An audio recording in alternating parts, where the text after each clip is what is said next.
Hi friends, welcome to Priya சமையல்.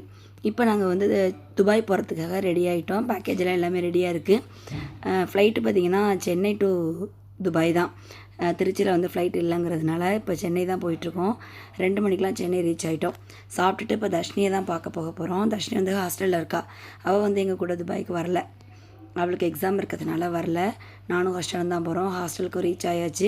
தர்ஷினியை பார்த்துட்டு அவளை பிக்கப் பண்ணிவிட்டு அவளும் என்னை ட்ராப் பண்ணுறதுக்காக ஏர்போர்ட் வரைக்கும் வருவா. அப்பா என் கூட வந்திருக்காங்க. திரும்ப கொண்டு வந்து அவளை ஹாஸ்டலில் அப்பா வந்து ட்ராப் பண்ணிவிடுவாங்க. இப்போ வந்து தர்ஷினிக்கு கொஞ்சம் திங்ஸ் வாங்கணும்னு சரவணா ஸ்டோர்ஸ்க்கு வந்திருக்கோம். அவளுக்கு தேவையான திங்ஸ் எல்லாம் வாங்கி கொடுத்துட்டு அதுக்கப்புறம் போகலாம். டைம் நிறையா இருந்துச்சு. நான் ஏன்னா 7 o'clock கிளம்பி 2 o'clockலாம் தர்ஷினியை பார்க்குறதுக்காக கொஞ்சம் முன்னாடியே வந்துட்டேன். சரவணா ஸ்டோர்ஸில் ஷாப்பிங்கும் முடிஞ்சிருச்சு. திரும்ப டின்னர் சாப்பிட்றதுக்கு சங்கீதா வெஜிடேரியன் ஹோட்டலுக்கு தான் போயிருந்தோம். டின்னர் முடிச்சுட்டு நேராக ஏர்போர்ட் வந்தாச்சு. நைட்டு 10 மணிக்கு தான் ஃப்ளைட்டு. ஒரு 7:30 மணி 8 மணிக்கெலாம் நாங்கள் ஏர்போர்ட் ரீச் ஆகிட்டோம். தர்ஷினி எங்களை ட்ராப் பண்ணிவிட்டு கொஞ்சம் கஷ்டமாக தான் இருந்துச்சு பிள்ளைய விட்டுட்டு வர்றதுக்கு. வேறு வழி இல்லை. நானும் ஹர்ஷனும் போர்டிங் போட்டுட்டு ஃப்ளைட்டையும் ஏறிட்டோம். ஃப்ளைட்டும் டேக் ஆஃப் ஆகிடுச்சு. எமிரேட்ஸ் ஃப்ளைட்டில் ஹஸ்பண்ட் வந்து இப்போ தான் ஃபஸ்ட் டைம் வர்றான். நாங்கள் வந்து அதுக்கு முன்னாடி வந்து எமிரேட்ஸில் அதிகமாக ட்ராவல் பண்ணியிருப்போம். ரொம்ப கம்ஃபர்டபுளாக டைம் போகிறதே தெரியாத அளவுக்கு ரொம்ப ஜாலியாக இருக்கும். திருச்சியில் வந்து எக்ஸ்பிரஸில் வர்றது அவ்வளோ கன்வீனியண்ட்டாக இருக்காது. இப்போ சென்னைங்கிறதுனால எமிரேட்ஸ் ஃப்ளைட் தான் புக் பண்ணியிருந்தாங்க. ஃபுட்டெல்லாம் ரொம்ப சூப்பராக கொடுத்துருந்தாங்க. ஹர்ஷனுக்கு வந்து ஃபஸ்ட்டு பேபி ஃபுட்டு கொடுத்துட்டாங்க.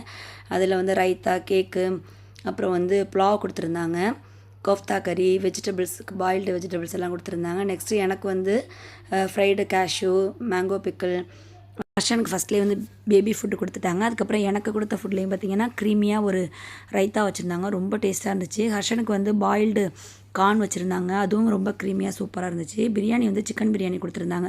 மோஸ்ட்லி நான் வந்து ஃப்ளைட்டில் சாப்பிட மாட்டேன். அந்த பிரியாணி டேஸ்ட் பண்ணி பார்த்தா ரொம்ப சூப்பராக இருந்துச்சு. ஒரு ½ அளவு சாப்பிட்டுட்டேன். ஃப்ளைட்டும் லேண்ட் ஆகிடுச்சு. ரொம்ப சேஃபாக நானும் ஹர்ஷனை வந்து ரீச் ஆகிட்டோம். ஆனால் 4 hours போனதே தெரியல. ரொம்ப ஈஸியாக வந்த மாதிரி இருந்துச்சு. ஏன்னா ஹர்ஷன் ரொம்ப என்டர்டெயின் பண்ணிக்கிட்டான்.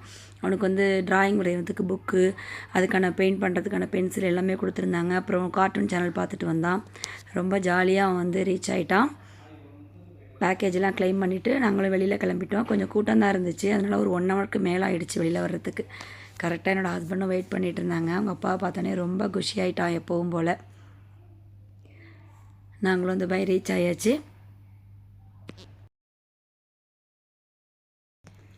நேற்று காலையில் 7 மணி இருக்கும் நாங்கள் வீட்டிலேருந்து ரெடி ஆகும்போது. சென்னை வந்துட்டு சென்னையிலேருந்து இப்போ துபாய் வந்து துபாய் டைமிங்க்கு இப்போ ஏர்லி மார்னிங் 3 o'clock தான் நாங்கள் ரீச் ஆகிறோம். கிட்டத்தட்ட எத்தனை மணி நேரம் நாங்கள் ட்ராவல் பண்ணியிருக்கோம். எல்லாமே இந்த மூமெண்ட்டுக்காக மட்டும்தான். அப்படியே வீட்டுக்கு கிளம்ப போகிறோம். ஓகே, நெக்ஸ்ட் வீடியோவில் மீட் பண்ணலாம். தேங்க்ஸ் ஃபார் வாட்சிங்.